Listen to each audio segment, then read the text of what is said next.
तर तुम्हाला माहितीच आहे आपल्या घरी ना एक स्पेशल गेस्ट आलेली आणि तिला मस्तपैकी वावरं दाखवायची कामं चालू होती आणि मस्तपैकी खाली आलो. एवढं काय आपल्या वावरांमध्ये नव्हतं आणि पावसामुळे आपलं तळ पण भरलेलं होतं आणि हिचं काय चालू होतं काय माहिती. तू मेरे से प्यार करती है या नहीं करती, ये बता दे तू. ती आली होती म्हणून मस्तपैकी मिसळ पावचा बेत केला होता. तर आहे ना दुसऱ्या दिवशी आम्ही कुठे निघालो होतो, तर गावात निघालो होतो. मस्तपैकी विशाल दादा सोडवायला येणार होता आणि कारण त्यानं सोडलं पण होतं. तुम्हाला तर माहिती जितक्यात निघतो आणि इतक्यात पोहोचते कारण ती गावातच राहते. तर पुढं बघितलं तर मला आश्चर्यच वाटलं कारण की आपली मैत्रीण कामं करत होती कारण भांडी घासत होती. भांडी घासून झाली लागली ना पोरगी झाडू मारायला, पोछा मारायला.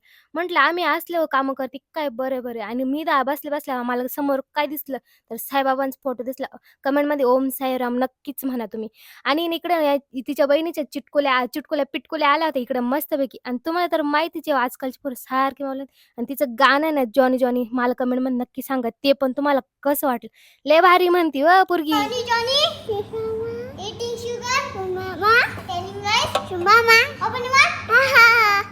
तर आहे ना आजकालच्या पोरांना ना काय करावं काय माहिती नुसत्या गेम खेळतात हो. आणि हिला ना इकडं फोन नाही भेटला म्हणून आहे ना ही कोणाकडे गेली तर कांचनकडे गेली हो. आणि कशाला तर मोबाईल बघायला हो. आणि तुम्हाला सांगते हिला लय मोबाईलचा नाद लागला काय करावं काही समजत नाही. मग मस्तपैकी इकडे नाश्ता बिष्टा केला आणि निघालो ना घरी. व्हिडिओ आवडल्यास लाईक करा फॉलो तेवढं नक्की करा. धन्यवाद.